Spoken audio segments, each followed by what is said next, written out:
Kara-France taking on Steve Erceg in the co-main event.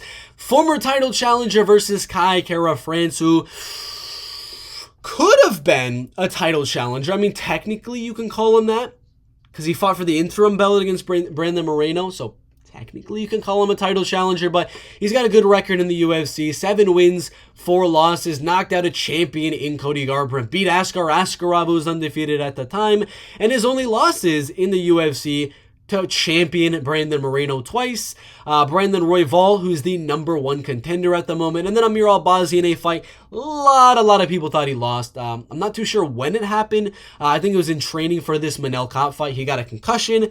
That's why he's been out for, 14 months, pretty long layoff for Kara-France, but a good fight to come back to. A guy that just fought for the belt in what will be a very exciting flyweight matchup that I do believe will go all the way. Kai didn't get finished by Albazi, got finished by Moreno, but I don't think Erceg has the type of striking that Moreno does to go out there and knock out Kara-France.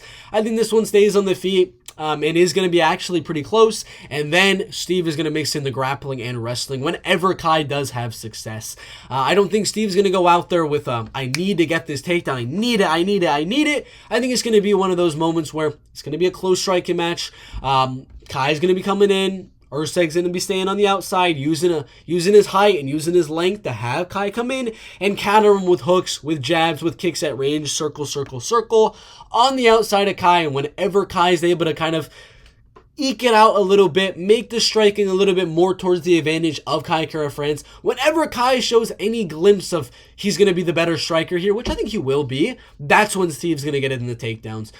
The end of every round, I think he'll land a takedown on Kai. You'll get the back of Kai, land a little bit of ground and pound, little pitter-pat shots, go for a few submissions and things like that. But I got to go in all the way.